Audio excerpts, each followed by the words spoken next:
Hi అండి, అందరికీ నమస్తే. నా రాక్షసుడు పార్ట్ 62. వీరాస్ గీతని తీసుకుని ఎయిర్పోర్ట్ కు వచ్చాడు. అంతకు ముందు అసాద్, దర్శన్ కూడా వచ్చారు.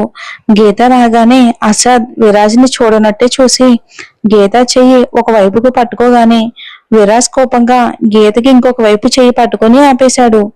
గీత ఇద్దరిని అయోమయంగా మార్చి మార్చి చూడడంతో వాళ్ళ ముగ్గురిని దూరం నుంచి చూస్తున్న దర్శన్, ఓ గాడ్, వీళ్ళు ముగ్గురు ఒకే దగ్గర ఉంటే చూసే వాళ్ళకి బీపీ వచ్చిపోతారు దేవుడా అని మనసులోనే అనుకుని స్పీడ్ గా వాళ్ళ దగ్గరికి వెళ్లేలోపు ఇద్దరు తన హ్యాండ్ పట్టుకోవడంతో అలా మారిన గీత ఫేస్ ఎక్స్ప్రెషన్ చూసి అసద్ చెయ్యి వదలగానే విరాజ్ కూడా చెయ్యి వదిలేశాడు.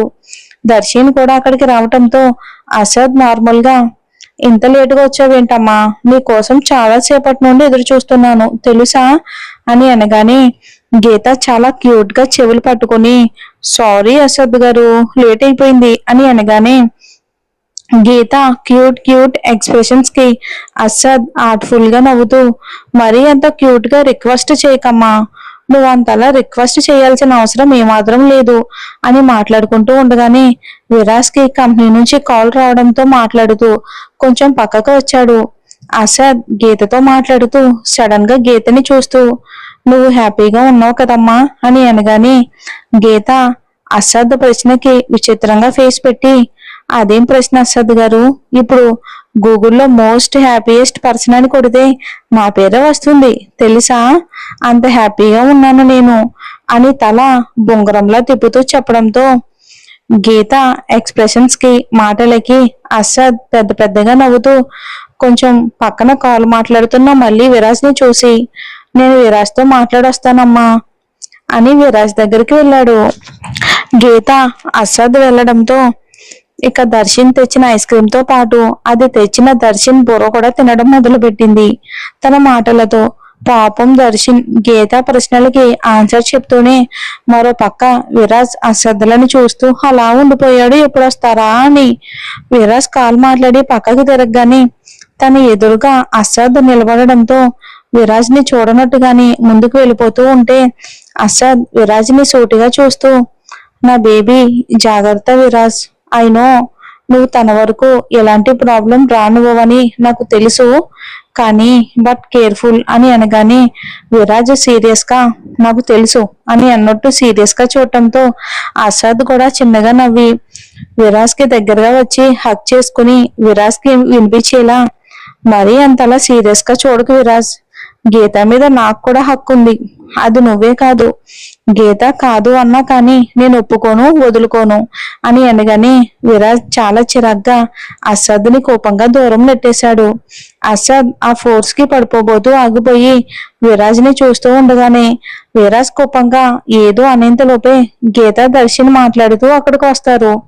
ఇంతలో అసద్ కి తన ఫ్లైట్ కూడా టైం అవడంతో తానే గీత ముందుకు వచ్చి గీతని చూస్తూ గీత చేయి పట్టుకుని, ఎప్పుడు అందరి బాధని తెలియకుండానే చెయ్యాలని నీ అల్లరి మాటలతో మాట్లాడడమే కాదు, అప్పుడప్పుడు కాదు ఎప్పుడు నీకు ఇబ్బంది కలిగే వాటిని బేర్ చేయకు అని శారదా గారి విషయంలో జరిగింది గుర్తు చేసుకుని చెప్పి, టైంకి మంచిగా తిను, నీ ర్యాబిట్ గాడితో కలిసి ర్యాబిట్ లా పరిగెట్టాలి అంటే నీకు మరి చాలా ఎనర్జీ కావాలి కదా అని అనగానే గీత అసద్ మాటలు వింటూ అసద్ ని తనకు తెలియకుండానే అలా చూస్తూ ఉండిపోయింది.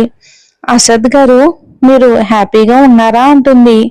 దానికి అసద్ గీత కన్సర్న్ కి హ్యాపీగా ఫీల్ అవుతూ గీత చేతి మీద పట్టు బిగిస్తూ, నేను చాలా హ్యాపీగా ఉన్నానమ్మా, ఉంటాను కూడా అని గీతకి అంతకు ముందు తన ప్రేమ గురించి గీతతో చెప్పడం వల్ల అలా అడిగింది అనిపించినా, నా ప్రేమ నాకు ఎప్పటికీ బాధను మిగల్చదురా, అది నాకు ఎప్పుడు హద్దులు లేని సంతోషాన్ని మాత్రమే ఇస్తుంది, నేను నా ప్రేమకి మెంటల్ గా ఎప్పటికీ దగ్గరగానే ఉంటాను, తను నా లైఫ్ లో లేదు అని నా లైఫ్ లో ఉన్న తన స్థానాన్ని నేను ఎప్పటికీ మార్చలేను, అలానే మార్చను కూడా, నా హార్ట్ లో నేను నా ప్రేమకి ఇచ్చిన ప్లేస్ ఎవరూ కూడా ఊహించలేనిది, అయినా నేను సంతోషంగా ఉండను అని ఎవరు చెప్పారమ్మా, నిజానికి నేను చాలా చాలా సంతోషంగా ఉన్నాను, ఉంటాను కూడా ఎప్పుడు, నా ప్రేమ నాకు తోడుగా ఉంటే ఎక్కడున్నా ఎలా ఉన్నా తను నాకు ఎంత దూరంలో ఉన్నా నా ఆనందానికి మెయిన్ పాయింట్ మాత్రం ఎప్పుడూ నా ప్రేమే అవుతుంది.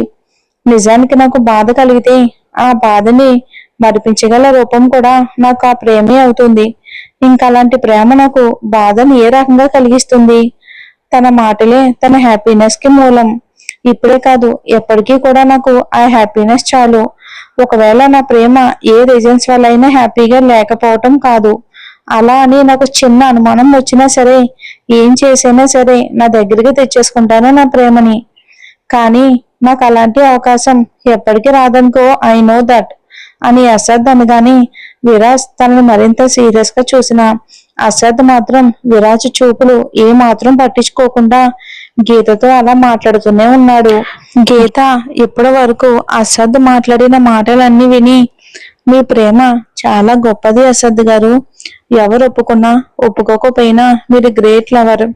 మీ ప్రేమపై మీకున్న హక్కు ఎవరు కాదనలేనిది అని అనగానే గీత నుంచి అలాంటి మాటలు వినడంతో అసద్కి ప్రపంచాన్ని గెలిచినంత సంతోషంగా అనిపించింది.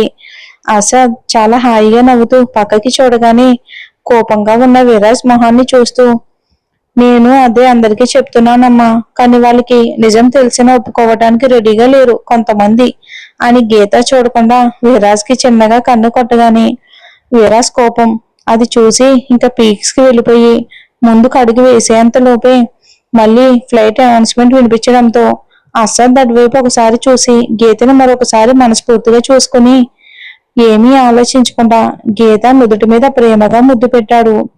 గీత ముద్దును అసలు ఎక్స్పెక్ట్ చేయకపోయినా సిద్ధార్థ గారు ప్రేమగా దగ్గరికి తీసుకున్నప్పుడు తనకి ఎలా అనిపిస్తుందో ఇప్పుడు కూడా గీతకి అసద్ అలా చేస్తే అలానే అనిపించింది.